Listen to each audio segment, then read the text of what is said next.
Well, the Ginger Avenger does it again. Pavin Smith continues to hit. Brandon Pfaadt, meanwhile, was excellent once again on the mound with his third quality start of the year. We are talking about the Diamondbacks beating those Tampa Bay Rays and getting the edge in a little series that we're going to talk about here. Don't you go anywhere. We're starting in 30 seconds.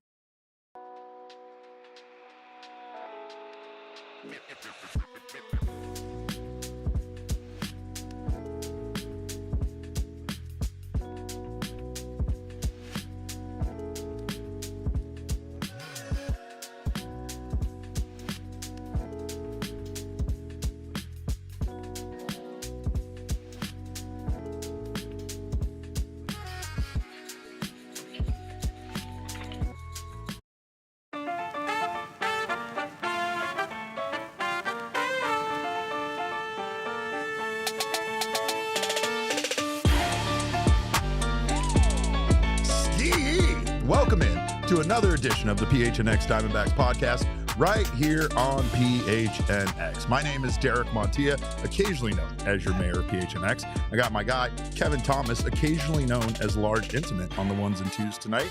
And of course, we are talking about the Arizona Diamondbacks winning game one here in their series with the Tampa Bay Rays by a score of 5-1. Welcome in, everybody. No, I am not turning on the cactus light. I've already told you I refuse to do that. Maybe, well, yeah, we'll see. We'll see. Maybe we'll get that cactus light kicked on. Not tonight, though, because we're talking about Pavin Smith. Maybe Pavin's bat can power up that bad boy behind me. But, of course, this show is presented to you by Bet365 and our friends at Game Time. Go over to Bet365, download that app today, and use our code of PHNX365. When you sign up, you'll get some bonus bets as long as you bet $5 or more. You also go over to Game Time and use that code of PHNX, and you will get $20 off your first order. Arizona Diamondbacks win today by a score of 5-1. Pitching was excellent for this team, including Brandon Pfaadt, who once again had another quality start this season. And the bullpen did their thing, including one big boy, Juan Murillo, coming out in the ninth inning, which was very exciting for me personally. But the Diamondbacks do improve to 14-9 on the season. They take, most importantly, Kevin, they take a one-game lead in the 1998 all-time expansion draft series. Both these teams, I've talked about it for a very long time. The Tampa Bay Rays, which I still hate to call them that. Like, you guys know, right, that they changed their logo to a ray of sunshine. We haven't discussed this nearly enough and how stupid that is. They were once the Devil Rays. That's how they came into this world. Their mama called them the Devil Rays. I'm going to call them the Devil Rays because that's still a way better name. And both of these teams were born in the same year, 1998. Let me give you a freaky fact. The Dbacks and Rays entered today with the exact same number of wins, 2,100. Well, guess what? The Diamondbacks now have 21-01, and the Rays do not. So they take the edge in this series. The Diamondbacks have gone 2,100 and 2,194, while the Rays have gone 2,100 and 2,192. So they've played two less games. Since 1998, these teams also match up in various stat categories, including average. Both teams had a batting average of nearly 255. Diamondbacks 255, Rays 254. On base percentage, Diamondbacks is 324. The Rays was 323. Walk rate, the Diamondbacks as a team, as a franchise, is 8.7. The Rays are 8.5. Home run rate, 2.8 home runs per game to the Rays, 2.7 home runs per game. And stolen base rate, 73.5% for the Diamondbacks to 72.3%. These two teams, they're destined to do this forever, I guess. They also have the same number of playoff victories all time at 28.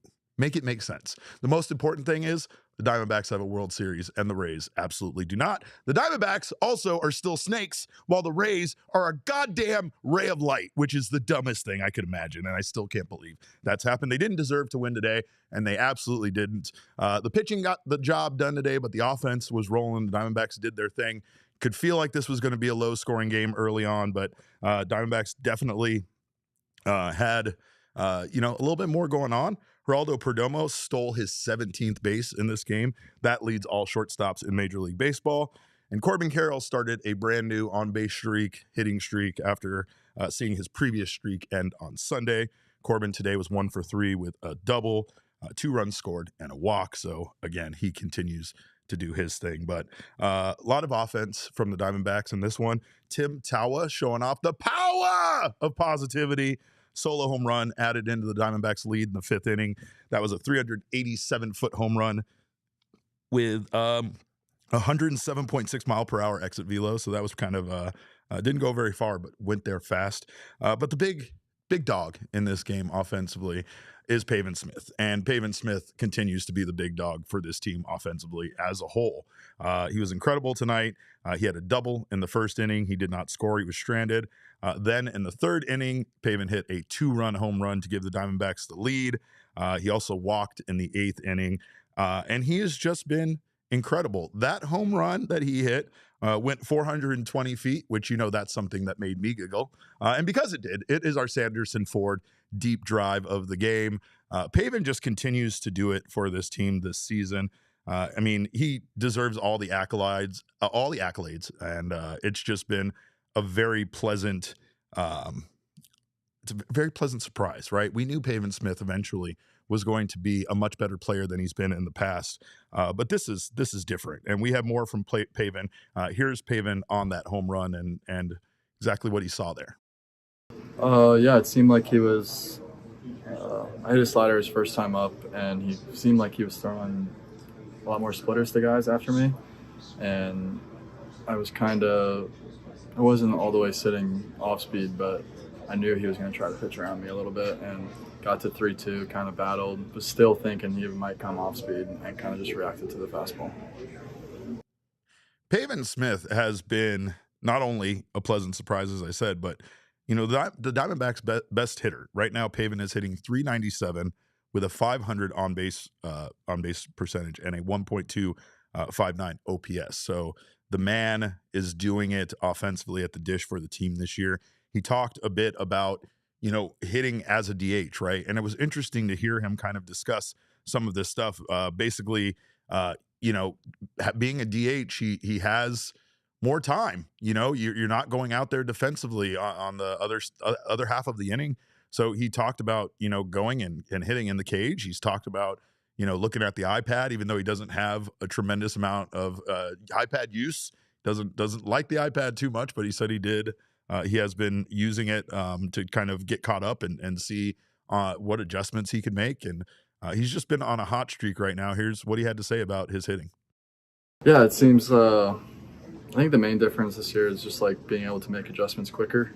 Obviously I haven't had a stretch where I've needed to make major adjustments, but at the same time, there's certain fields that I can recognize a little easier. Know when I'm off in a bank and make adjustments mid-game, where I feel like in years past it's taken a little longer and those at-bats seem to pile up. So the ball definitely doesn't, or it feels like it's coming in a little slower, which is nice. Yeah, I hit with, it's not exactly adjustments, just getting my feels in. I hit with the anchor, like pretty much, if I think I'm going to hit the next inning, I go in there and just kind of just get my feel, take even if it's only like 3-4 swings, just feel it and then kind of take it into the at-bat. Well, I don't think that maybe there's one man that might deserve it a little more, and we'll talk about him shortly. But for now, Pavin Smith is our king snake of this game. Again, 2 for 3 in this one with a double, a home run, and 2 RBI. And just an impressive line so far this season. We still also see that little basketball celebration. Before the game, Torey was asked about that, and he straight up refused to answer the question. He said that he has been sworn to secrecy on what their little jump shot celebration means. And much like those city connectors, these being the only ones that didn't actually leak, Diamondbacks are good at keeping their cards close to the vest there. Did they not actually leak, though? They did not actually leak. They leaked it to me, and then I did not leak them. So what can I say except you're welcome? What?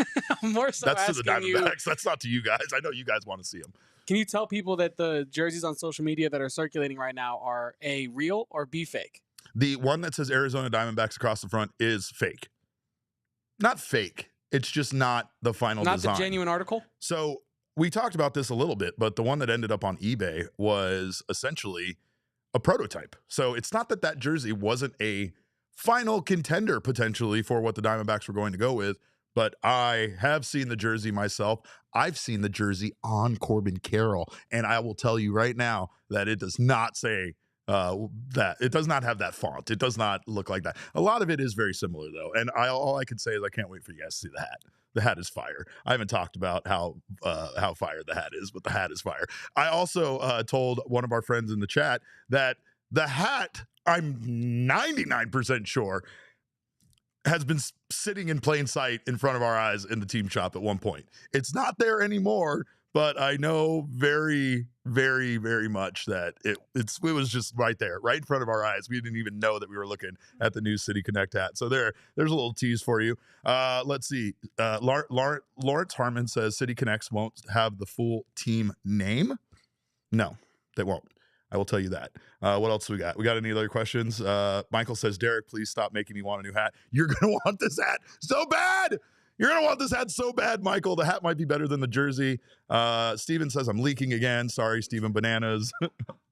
Sometimes I can't help myself from leaking. It's hot in here. I'm leaking all off my forehead. But yeah, no, there is, let's see. Luna Forte says, Uniwatch reported knockoff jersey sellers as a new leak when they just based on the leak prototype.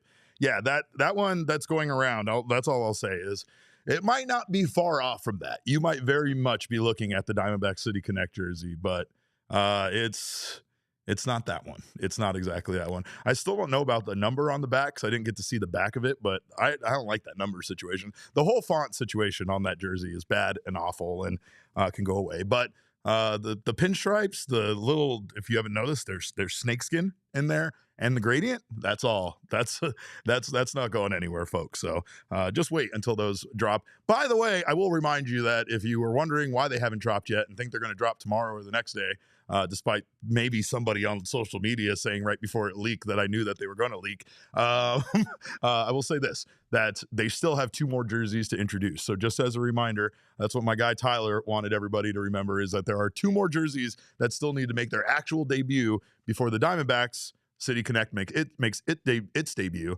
And that jersey is supposed to be worn on May 9th, which is coming up here by my calculations very soon. So we should have more on the City Connect jerseys and the whole outfit, and it looks great. I think it looks like fire. People might disagree with me, but wait till you see Geraldo Perdomo wearing it. Holy crap. Wait, just wait. With the high socks, it's electric.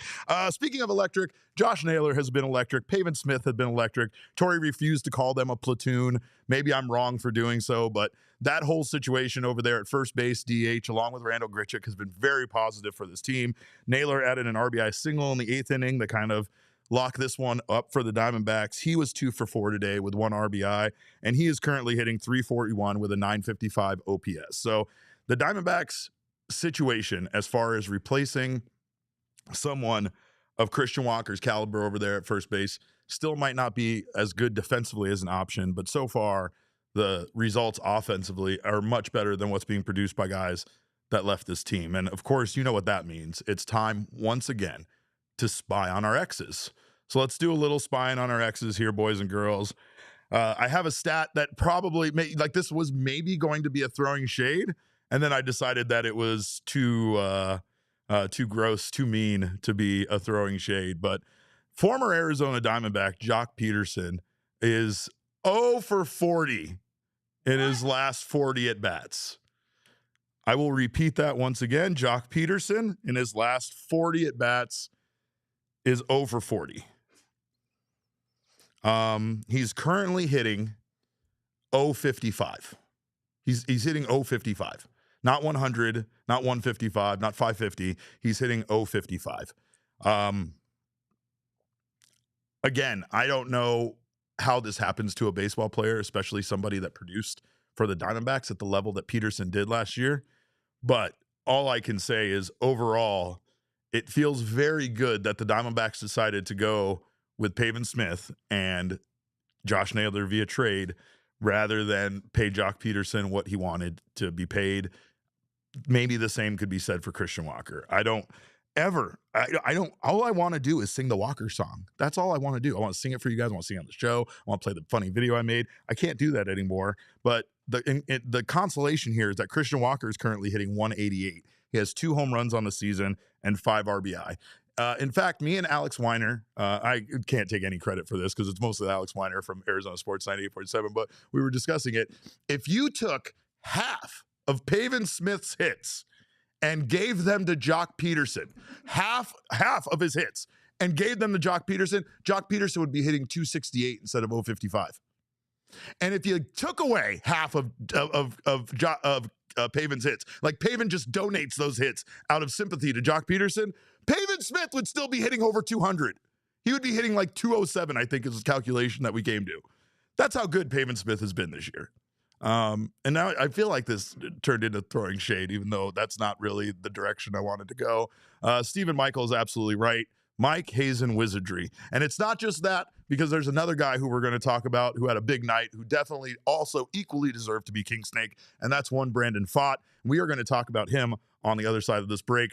Don't forget, Mike Hazen just locked him up to an extension, so more Mike Hazen wizardry. But we will be talking about all that on the other side of this break. Don't you go anywhere. You're watching the PHNX Diamondbacks show.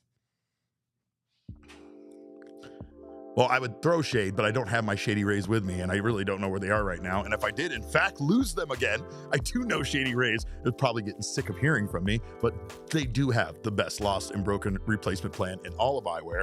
They won't even ask you any questions. They'll simply be like, I'm sorry that happened, and they will get you a new order sent out to you. Shady Rays is one of the best sunglass companies that you can check out. Of course, it is an independent sunglass company offering a world-class product for not necessarily a world-class price.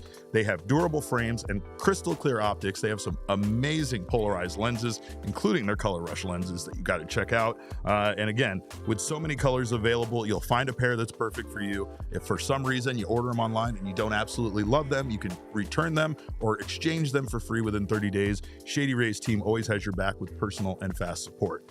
PHNX viewers and listeners, go to shadyrays.com right now and save 35% off polarized sunglasses with code PHNX. Over 300,000 people have rated Shady Rays 5 stars, so use code PHNX today at shadyrays.com. I am one of those people. I rate them 5 stars. I love their sunglasses, and I don't know if I'll ever do anything, use any other sunglasses ever again as long as I live. So thank you to Shady Rays for helping me throw shade and for protecting my eyes from the sun. Also, if you want to make your home look lovely, if you want to improve your home, the way to do it is with Empire Today. Just like your favorite team, you need a home field advantage, and you can do that with Empire Today. They have flooring experts, which is something that you just won't find at those big box stores. And also those flooring experts, they eat, breathe, and live flooring. They know exactly what flooring you are looking for based on your needs, based on your description to them. You don't have to go to a store at all. In fact, they'll come to your space. They'll give you samples that match exactly what you're looking for. And that way you can test those colors against your home colors, make sure everything looks great. Their flooring experts bring the showroom right to your home. With Empire Today, you get clear upfront and all-inclusive pricing, plus you can schedule installation as soon as the next day because nobody wants to wait. So schedule a free in-home estimate today because some things are just better at home. PHNX listeners can receive a $350 discount when using promo code PHNX. Yes, you heard that right. A $350 discount using code PHNX. Restrictions do apply. Visit EmpireToday/PHNX for full details. Well, let's take a look real fast. And now we got some super chats here, Kev. What do we got? Yeah, first super chat got Benjamin Hunley, who says Pavin needs to work on pimping his homers better. Okay, Pavin might be the Ginger Avenger, but there is I don't know if there's a lot of swag in this man. And that's fine. That's fine. I will take my swagless Ginger hitting 397 and I will love it and I'm fine with it. But, you know, yeah, no, I'm with you. I love a little bit more style in my guys. What else we got? M says, personally, I was losing it over J-Mart. The pain. Good news, though, J-Mart, it still sounds like it's just some arm fatigue.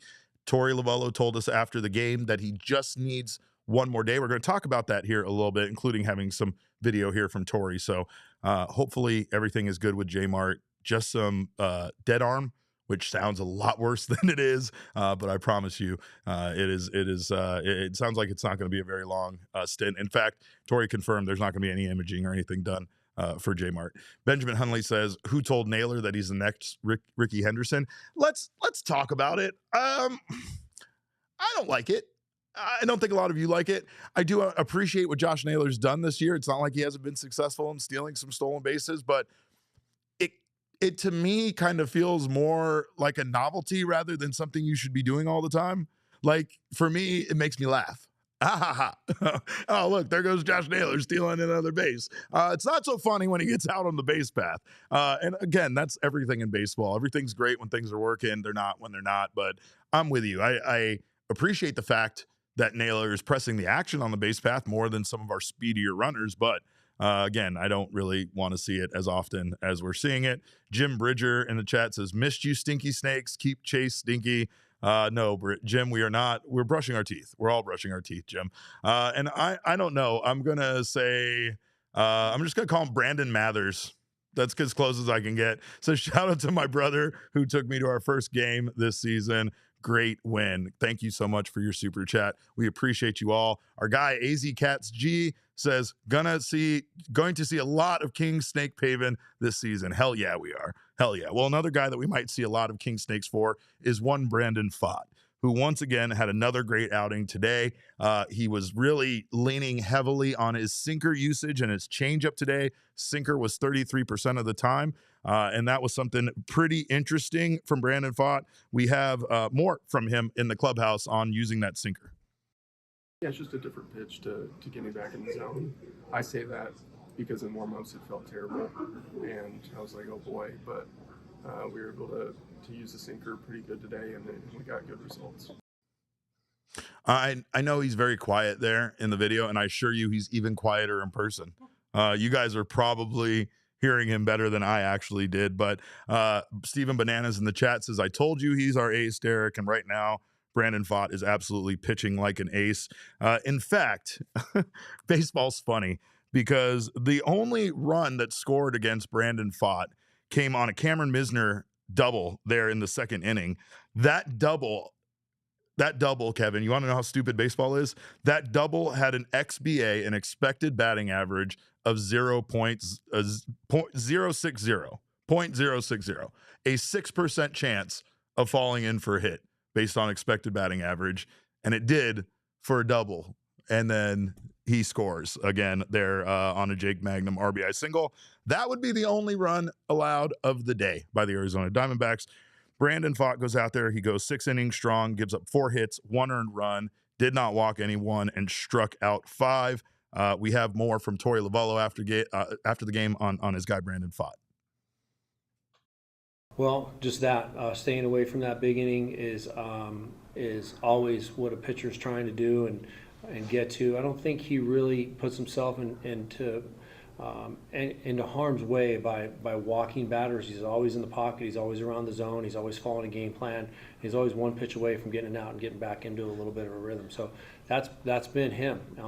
6 innings, book it. That's what I've been saying for a couple of years. But he's given us that because he's able to just duplicate his pitches, his sequencing, and he follows the game plan and gets into a good rhythm, and he starts chipping away at really quick, easy outs. Brandon Pfaadt, again, that was his 3rd quality start of the year.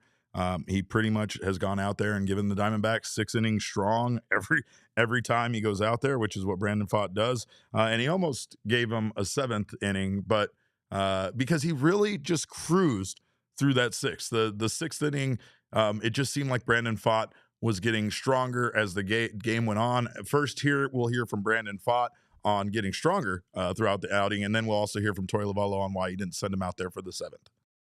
Yeah, I think the 6th inning was my best inning, and I felt the best in the 6th, so yes, I would say that. And I think as you go, you get a better feel for your pitches, whether that be off speed or fastball. So I think today we got stronger as we went.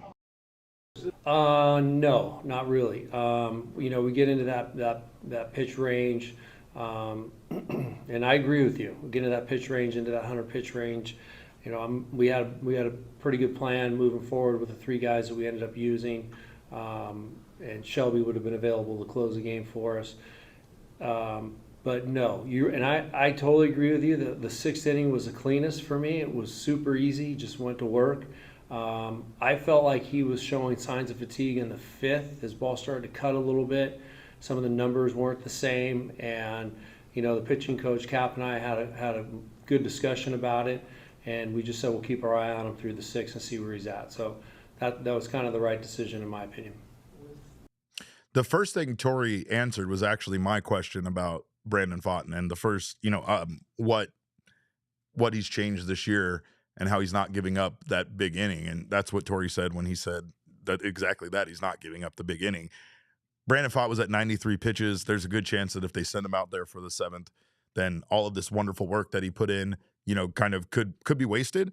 Not to say that he would have, but there's no reason in a game like this, especially with a 4-run lead, that they needed to run Brandon Pfaadt back out there. However, with the way that the bullpen has kind of been taxed, I understand people thinking about that, or at least having that in the back of their mind. Here's Pfaadt on his outing overall, and then we also have him on discussing getting his 4th win of the season. At first, I didn't feel the best, but we were able to. I think the fastball command felt terrible at the beginning of the game, and I think that's where the sinker comes into play, and it's a huge advantage to have and start throwing that. So we threw that a lot today, and then there in the 6th, we were able to jump back on the 4-seam and get that thing rolling. So felt good once we settled in. Gabby was great back there and was able to calm us down and keep us on track. I think after the 2 homers, that helped settle us in pretty good, and we were able to go from there. Well, here's the thing. Brandon Pfaadt has slowly become the Diamondbacks' most consistent starter, and you could even argue he was that over last year too. So it's awesome to see him having success and again, putting it together, because there are a number of Brandon Pfaadt outings that I'm sure if you went in, and again, this is probably stupid to say because you could probably say this about a lot of pitchers, but there are a lot of, if you went in and took out the one crooked number ending from a lot of Brandon Pfaadt starts over his career, he might have one of the best ERAs in Major League Baseball, right? It feels like when things go sideways on him, you can't really predict. It could happen early in the game. It could happen closer to the end of his outing. But even when they do go sideways on him, he does a great job of getting things back on track.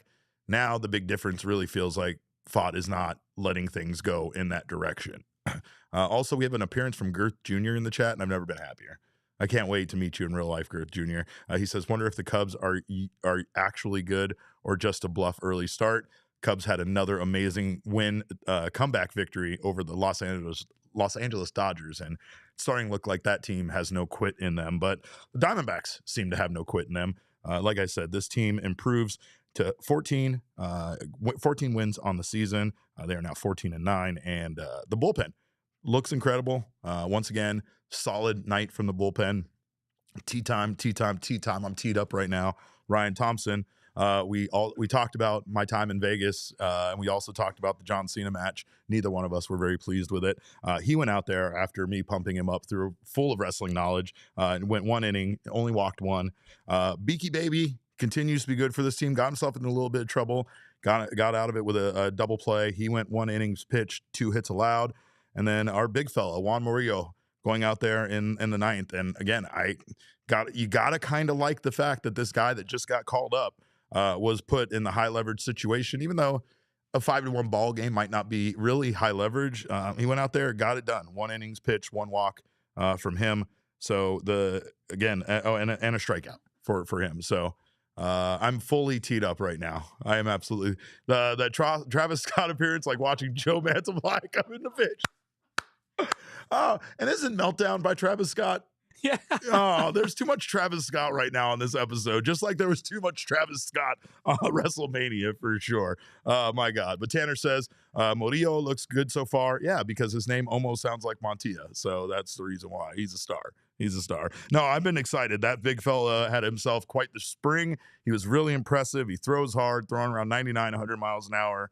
And this bullpen continues to adapt. I think that's what we're seeing is, there are guys that are hungry. There is Dre Jameson in the clubhouse with a Scooby-Doo belt and matching shoes ready to stunt on them hoes. And that's just one of the guys they called up. I've been talking about this, and I mean, honestly, not to say it made me look super smart, but when we were basically having the meltdown over what happened in that first game against the Cubs, I was saying there's no more there shouldn't be any more waiting. There shouldn't be any more waiting. Dre Jameson had a sub-2 ERA. JP Fireeisen had a sub-1 ERA. And this is in Reno. This is in the Pacific Coast League. So it's like that, again, is even more impressive.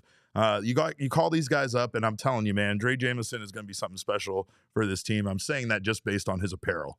His clothes. He had like jeans on tonight with little diamonds on them. They were fire. I could never pull something like that off. But Derek, people in the chat are asking, because showing up looking good is one thing. Yeah. But Lawrence here says it looks like you feel good today. How's your energy, and did you drink water today? Oh yeah, no, I drank lots of water. Thank you for asking. Thank you for noticing that I'm not so dead as I was yesterday. Yes, I got myself 10 hours of actual sleep, which is probably the amount of sleep I got combined over my 4-day trip to Las Vegas. And then we also have the fact that, yes, I did drink water, but this was real water, like actual H2O. It wasn't vodka poured into a water bottle with a little bit of Hawaiian punch on top and then shaken around, which is basically one of the things I drank all weekend in Las Vegas. So it's amazing how the body can rebound once you start treating it like you should. It's something that you should all do for sure. Jim Bridger says, I am rocking Scooby-Doo underwear right now.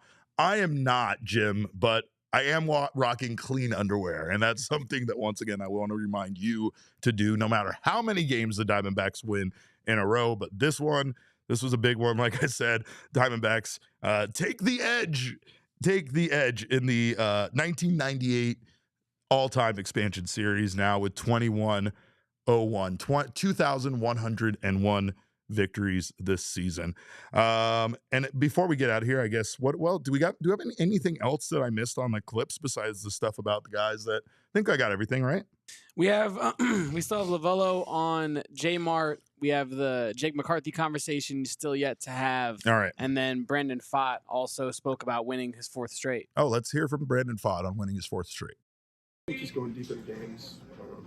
Obviously, credit to our offense for helping that be the case, and if they keep hitting like they do, we get more wins. So I think it's a win-win for both sides, and I wouldn't be getting wins if it weren't for them.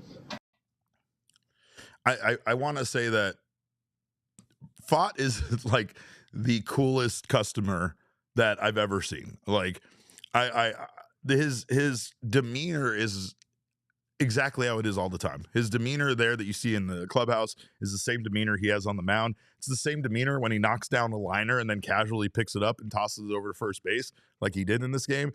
This guy just doesn't know panic. And I think that is a trait that is going to take him very far in this game, and I think that it's something that we heard from Pavin Smith. We asked Pavin Smith about if there was anything that he took away from Jock Peterson, coincidentally enough, considering somebody that I just kind of trashed here early in this episode. But he said that Jock never overreacted, to like a bat at bat. He just came back to the dugout.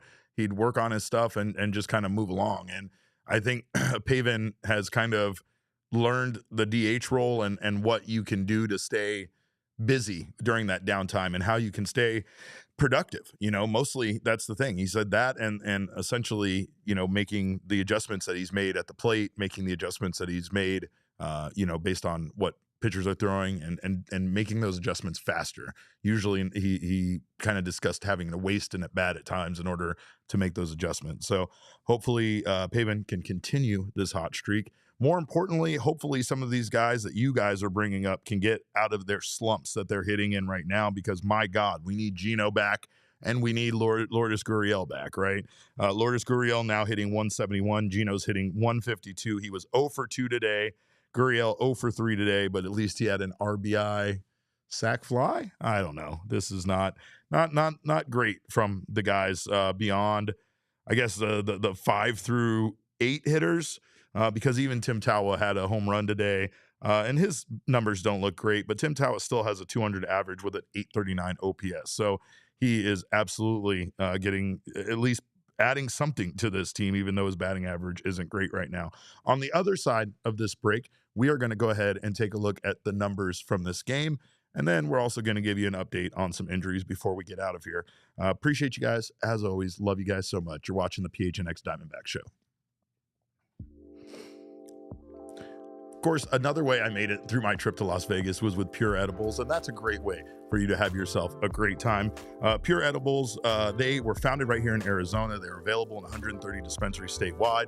They were originally founded and made in Flagstaff, Arizona at Noble Dispensary, the home of Pure Edibles, and now they're manufactured right here in Phoenix, Arizona. Pure gummies are designed to be ripped or bit in half, making them easily shareable or easy to dial in your exact dose. And more importantly, you can take a look at the package. You know exactly what you're going to get, what effects you're going to get. They'll be clearly listed on each tin. Pure is a fully fledged candy company offering gummies, their version of Starburst that they call Kicks.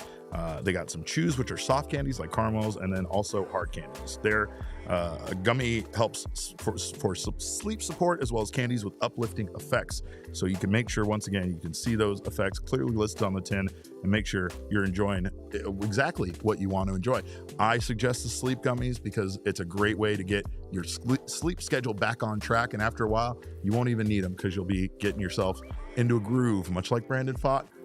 That's probably not a great comparison, but get yourself into a groove sleep-wise, at least, with some Pure gummies. Go find yourself some Pure edible products right now from one of over 130 dispensaries across Arizona.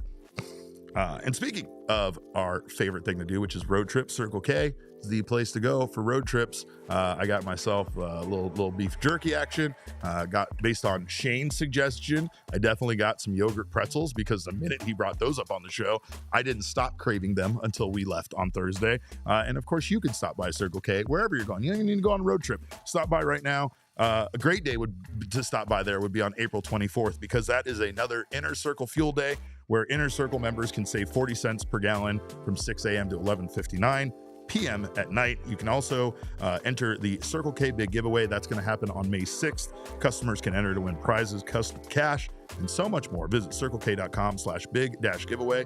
But more importantly, go join the Inner Circle for free right now by downloading the Circle K app.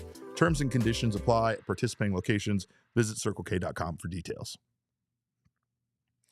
All right, well, let's take a look at our numbers that are always checked out by Desert Financial. We always thank Desert Financial for making sure our finances and numbers are straight. Diamondbacks outscored the Rays 5-1. They out-hit the Rays 7-6. Diamondbacks were 2 for 5 with runners in scoring position to the Rays 1 for 6. The extra base hits, Diamondbacks had 4 to the Rays 2. And then, of course, that wacky expected batting average, 295 for the Diamondbacks to 310 for the Rays. Big thing here, Diamondbacks were pretty efficient with runners in scoring position. They were able to get those guys in.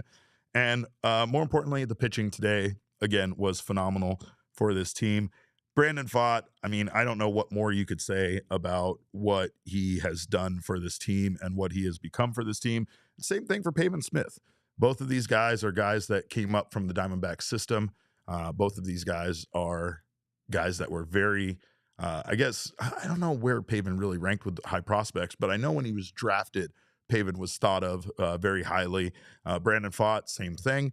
They've both had their struggles. Pavin has really struggled at times, and yet here we are seeing him have, one of the best seasons of his career, and he's doing it at a time when the Diamondbacks kind of needed him the most. This is a guy that hit 188 in 2023. With 191 at bats, so he was given plenty of opportunity that season, and to be where he was versus where he's at now is huge. Especially, like I said, this is the time where the Diamondbacks invested in him. They decided to go to Pavin Smith and not really go out there into free agency and pursue another guy. Again, they did bring in Josh Naylor via trade. They brought Grandal Grichuk back, and all three of these guys kind of contribute here to the DH role. And we know Josh Naylor is mostly over there at first base, but Pavin Smith also contributes there as well. So it's really cool to see these guys that have been in the system now performing the way they are. Corbin Carroll was an anomaly. He was a guy that we didn't even really have time to fawn over too much in the minor league system before he was up with the big league club doing big league club things. But, again, Pavin Smith, a guy that's kind of toiled around at a major league level since 2020, finally putting it together.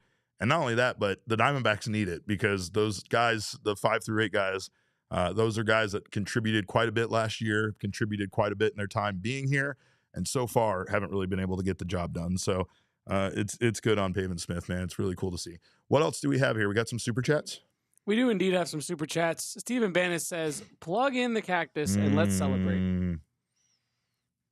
No, I'm not doing it. I told you, somebody's going to have to get out the drill. I bet it's not even charged. I bet they don't even have the battery charger here. I bet they want me to bring my battery charger from home, charge the battery, and then drill through that bookcase and then pull the cord through the back and plug it in myself. I bet I have to bring an extension cord from home too. I have to do everything around here when it comes to manual labor. And I kind of, like, I'm going to say something that I probably will regret, but I kind of miss Saul a little bit. Saul used to do the dad stuff around here. I can't believe I just said those words publicly. Don't tell him I said it, goddammit. I swear to God. But anyway, what else we got? Lauren says, cactus celebration. No more with this cactus. I swear to God, either this cactus is getting turned on or I'm going to remove it from this set forever and make sure nobody ever sees this cactus alive as long as I am alive. Super chat from Candace. 2 super chats from Candace. Thank you so much, Candace. She says, just wanted to say I love you all. Aw, well, we love you too, Candace. Also, Derek, the fact that you think that we don't have an extension cord here is laughable. It's not that we don't have one. It's that Shane's going to yell at me for using it because it needs to go with something. There's already has a designated use. It's meant to go out when we're doing stuff remotely or whatever the hell. But that's it. Piece of Yoshi says, pinging Saul as we speak. Don't you dare. Don't you dare. Girth Jr. says, rip Cactus Light. Yeah, well, it had a good run. And 2 BMC says, the ghost of the Cactus Light will haunt you forever. Probably, but you know what won't haunt me? This game won't, because this game was 2 hours and 21 minutes. And if every baseball game could be 2 hours and 21 minutes long, I think we would all be living a better life. Wouldn't we all enjoy baseball better? Make the pitch clock shorter. I don't know. Figure it out some way. I also want to complain, since I'm here complaining about stuff and how long things take, about the light rail breaking down on Jefferson and 7th Street. Did any of you get stuck in that? Because I did. And then I just made one wrong turn after another, which just exasperated the situation for me getting to the office in time to do this show. So I got to give a shout out. Got to give a shout out while we're here giving shout outs to Torey Lovullo for a 5-minute press conference, for Brandon Pfaadt and Pavin Smith both being ready fairly quickly once we got in there, and both of them giving us about 3 minutes. But the funniest thing was the fact that Brandon Pfaadt had started kind of his press conference while we were still talking to Pavin Smith. And in the middle of Pavin Smith answering a question, he proceeded to look at Steve Gilbert and said, yeah, Steve, I can see that you want to go talk to Brandon real bad. That was hilarious. Sometimes he said, I can see he's doing a little one step, yeah, he was doing like a little, like almost like a little, I got to go to the bathroom dance because he couldn't. Yeah, we don't look. We have a finite amount of time to get answers from these guys when we're in the clubhouse, and boy, do we love it when they're fast. But we can't do 2 press conferences things. We can't do 2, media things at once. We got to keep those media scrums to 1 at a time. But I do appreciate the efficiency, especially when I'm trying to get here to give you guys this wonderful show that we do, that I love to do. Speaking of which, one thing I did want to know is, and of course, if you're a diehard, you can drop this in the Discord. If you're on Twitter, send us a message. You can put it in the chat. But I'd love to hear from you guys. What exactly do you guys want? Are you guys okay with the show starting later? Because then I can be in the clubhouse to get this information? Or would you guys like this show to get started 10, 15 minutes after the game ends? That still seems like it's going to be an impossible task for me to get from that building over here in 10 to 15 minutes. But again, just love to hear from you guys, because we want to bring you the show that you want to see. And I know sometimes this clubhouse stuff kind of doesn't make it to the post-game show on air and such. So I think I'd love to hear from you guys on that. But Jim wants a live studio audience. Okay. But Jim, that's going to definitely involve you showering. Just want to throw that out there. Like, there will be no stinkiness in PHNX HQ. I, as mayor, cannot stand for it, but I do appreciate you wanting to come through. We love doing that. Now, I'll tell you, we're going to be doing some watch-alongs. We'll also have our pool party that Shane is making into his birthday celebration for somehow. I don't even understand how he's hijacking our pool party, but we're going to have some fun events. We're going to have some cool stuff over at Gila River Resorts and Casinos, so make sure to join us for that. I also have to tease this. Tomorrow, we have a huge announcement on this show, a very, very big announcement, an announcement that's going to make me, at least, a very happy boy, somebody that fulfilled his promise. So I can't wait to make that announcement tomorrow. So make sure to join us for our Wednesday show at 2 p.m. And I will be revealing before we get out of there on that day this big announcement. So make sure to tune in for that. Of course, we do appreciate you guys for being here. I see people like it later, so that's great. I appreciate it. Karen says I'm dead to her. Is this only because her name's Karen? I mean, it's not just because her name's Karen. It's because of what you said about her name being society Karen. Is the one that made the name Karen into what it is. I had nothing to do with that. And we'll leave it at that. But on the other side of this break, we're going to talk about Jake McCarthy being optioned to Triple-A Reno, Jorge Barosa being called up, and an update on AJ Puck. So, of course, don't you go anywhere. You're watching the PHNX Diamondback Show. Well, it's hot. It's getting hotter, and there's no stopping it. But what you can do is you can contact All Pro Shade Concepts, and you can extend your outdoor living area, and you can also block the sun out from your home. If you have some of those windows or maybe a door going outside that faces the sun, you know how miserable it can be during those hot times of the day. Let All Pro Shade Concepts come out to your home and show you exactly what they can do. Their roll-down patio shades can block the sun and keep your home up to 20 degrees cooler. Hundreds of colors and durable fabric to withstand the AZ sun, which is very important considering how fast that sun can destroy anything. You can choose from manual or motorized. They have sealed, track, or cable shades, and in the winter, drop-down shades can create an outdoor living area that even keeps the cold air out and the warm air in. So it's seasonal, it's all year round. And of course, they can also replace and fix most old or outdated patio shades and motorized awnings. So give them a call right now at 623-204-1476 or visit allproshadeconcepts.com right now to schedule your free estimate. Well, Sanderson Ford is always doing big things, and Ford just announced From America for America employee pricing. Now you pay what the employees pay on the full lineup on new Fords with no hassle, no pressure, no nonsense, and no added markups. And that's the big difference at Sanderson Ford. Other Sanderson dealerships will have the same price. However, other dealers will still add addendums and add-ons. Sanderson Ford will not. You choose Sanderson Ford because not only do they have the inventory you're looking for, but they have a 70-year reputation of treating customers right. Ford is undeniably the most America First automaker in the world, and right now is the best time to buy a new Ford with From America for America employee pricing. Excludes 2025 Expedition, 2025 Super Duty, Raptors, Mustangs, Bronco specialty vehicles. So go check out the wonderful assortment of vehicles that you can get at Sanderson Ford right now, and get yourself lunch at the Starliner Diner. If you don't, it's a missed opportunity. It's a missed trip. Derek, you've been called out. What happened? You've been fact-checked. What? Lawrence says, yeah, you said it was specifically warranted for that one Karen, and Groundhog Mama knows the truth. Mm-hmm. She says, you said the name fits me. Yeah. And you're trying to say it's more society's fault than Derek Montia's fault. Yeah. When I know, yeah, you know, yeah, the chat knows yeah, what really was said on our last podcast. Yeah.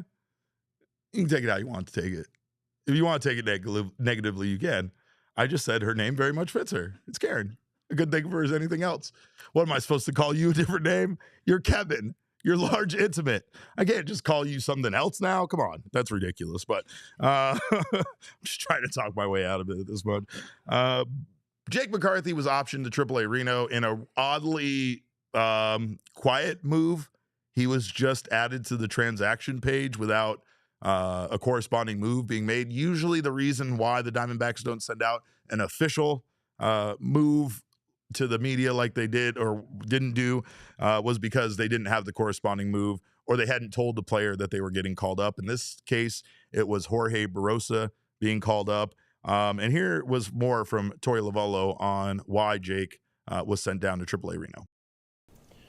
Jake has had a tough run of it. You know, sometimes this is a savage business, and you know, he's been one of our best players in a couple of different years, and the game wasn't working for him. There was you know, the at bats and the numbers matter. It's just where we are, so it's unfortunate.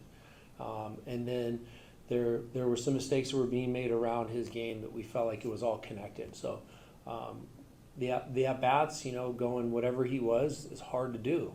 It's hard to go through. So it's easy to do because the league is so good, but once you're there and it's before you, and it starts to trickle into other parts of your game, such as, you know, the pickoffs or some of the plays that he was failing to make on defense, we couldn't help but start to take notice that just a little bit of a reboot might matter to him.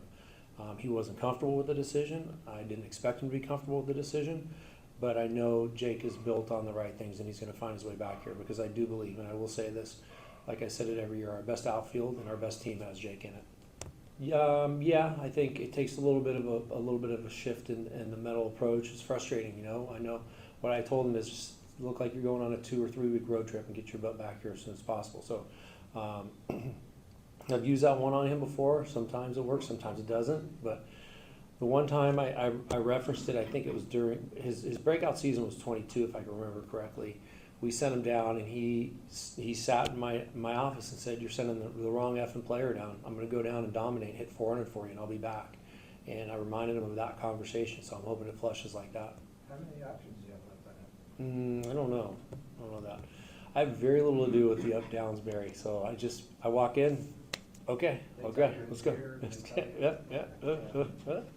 So out of the options is the last thing I'm aware of. Player you brought up. I wanted to play that whole thing because I really wanted to hear. I wanted some of you to hear some of those things that Torey had to say. And yes, he's seen your tweets, is basically what I'm saying. He's seen your tweets. But more importantly there, Jake has been a guy that has been fairly resilient. And when he told Torey that I'm going to go down to Reno and I'm going to hit 400 and I'm going to be back, it's kind of what he did. Right? So the thought here was that Jake was really struggling in a way that you can't explain. It's just a weird, slump that he's in. Unfortunately, there's other guys on this team that are in a similar slump that the Diamondbacks really can't option to Reno. So that is something that they did with Jake based on the availability right now to do so, right? It's still early in the season. Jake can get right. He can still come back to this team and contribute. And again, I like to hear that Jake's fired up about it.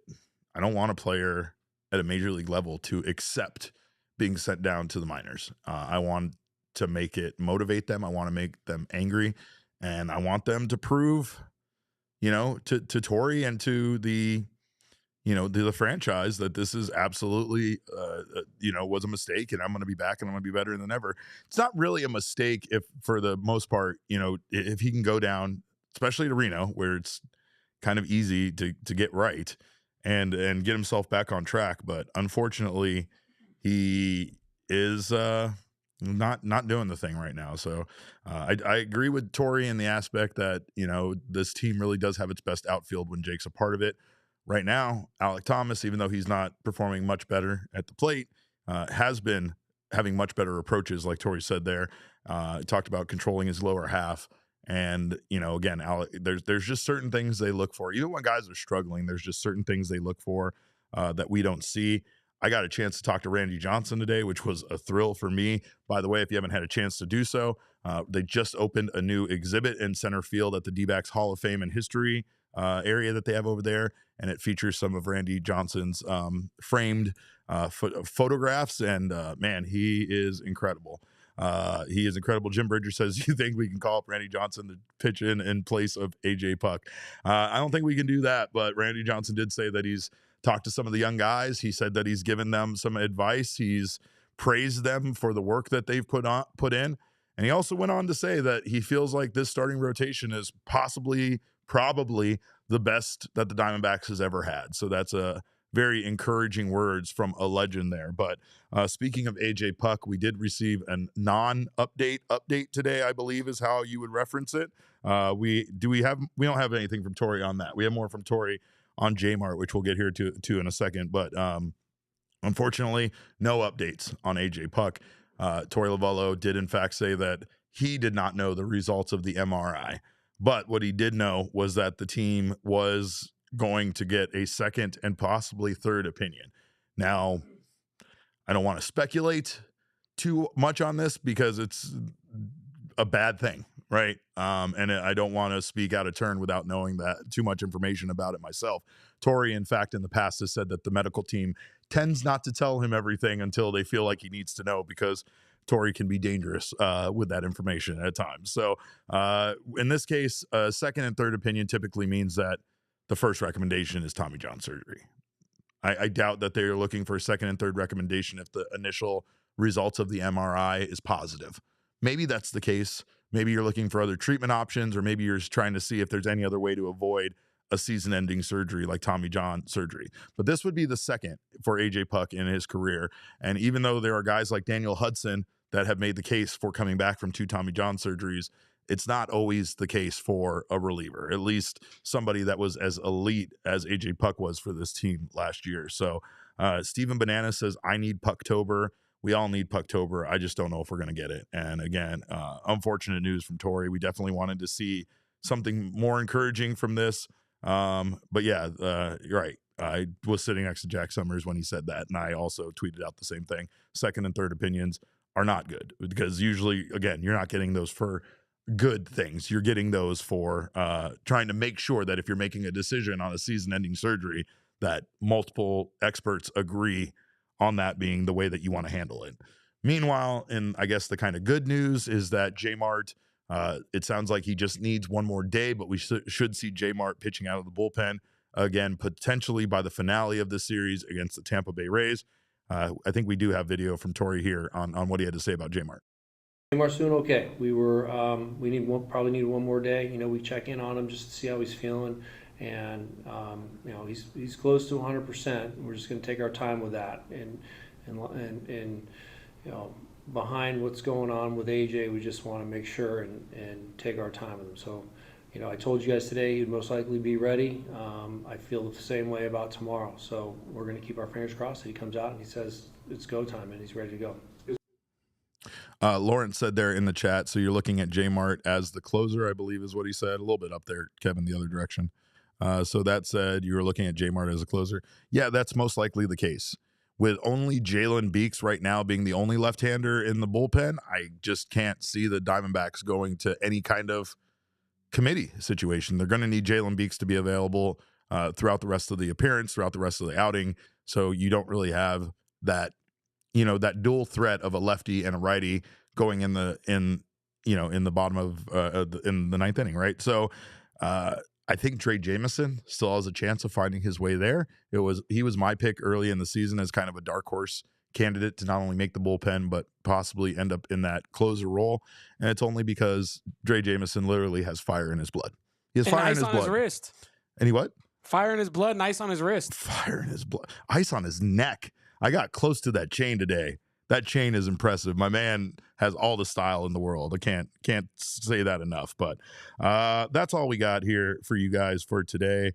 We'll be back tomorrow. Like I said, 2 p.m. show. We're going to talk a little bit more about this series. We're also going to hopefully have some more fun updates. We're going to do something fun. It's a daytime show, so make sure to join us for that. And then we will be back with post-game shows on Thursday and Friday. But like I said, tomorrow, huge announcement that hopefully makes the rest of you guys as happy as it has made me. Can't wait for that. We got some super chats before we get out of here. Steven Banana says, I'll come do it for free. I had to do it myself. What was that in regards to? The cacti. Oh, the cacti. Lighting it up? Correct, mundo. We'll see. We'll see. I feel like I can't give in at this point, Kevin. I feel like I have to stay strong on this and not light the cacti. But lighting the cacti sounds like an electric thing that would happen every time, like. Yeah, someone said it would be a fire PHNX shirt. Kind of like how the Sacramento Kings in the NBA had Light the Beam. Yeah. Light the cacti. Yeah. I kind of love cacti? it. I kind of love it. I'm not. All right. Becomes clearly says. Maybe I'm on board with that. Prove that Pfaadt isn't single. He's my man. It's because I've talked to his significant other, BCSC. Yeah, I was about to say. Talk to his whole family. We have some bad news. Yeah, we have some bad news for you. I'm afraid the proof is very out there. The proof is everywhere. That's all we got, though. Like I said, I'm looking forward to you guys joining us tomorrow. Knights 23 says Tawa NL Rookie of the Year candidate. Sorry, I won't. I'm sorry, I didn't mean to laugh that hard at it. But yeah, no, great day. Brandon Chip says, I'm going to guess Randy Johnson PHNX event. That's a good one. That's a good guess. That might be it. Maybe not. I don't know. Maybe this shirt is a tease for that. Maybe this shirt has nothing to do with it. Maybe I just wore this shirt so I could go up to Randy Johnson and show it to him, and then have him like it, and then tell him that the fine folks at Roosevelt's are willing to make him one that's got an extra 4 inches added on to the end of it so that, it fits him. He's a very tall man, but definitely great to see him. Definitely great to see all of you guys here in the chat. And that's all we got. Like I said, I'm looking forward to being back here tomorrow. Hope you guys join us for that. In the meantime, make sure to follow us on Twitter. I'm at cap_caveman with a K. Our guy Kev is at Kevo Posts. Our show is at PHNX_Dbacks. But as always, all roads lead to at PHNX_sports on Twitter, Instagram, and Facebook. We got to see, let's see. Steven Banana says Derek needs to wear a banana Hawaiian shirt. Maybe. I would do it just for you, Steven. I definitely would. And it might be a Savannah Bananas one, but if I am wearing it, it's for you. In the meantime, hope you guys had a wonderful evening. Hope you enjoy this win. Diamondbacks win big 5-1. And they take, again, that 1-game edge in the that damn expansion draft series. So we will be back tomorrow. Until then, hope you guys have a wonderful evening. Behave yourselves, and remember, kids, baseball is fun, but it's so much more fun when all of your pitching shoves. We all silly like the mayor.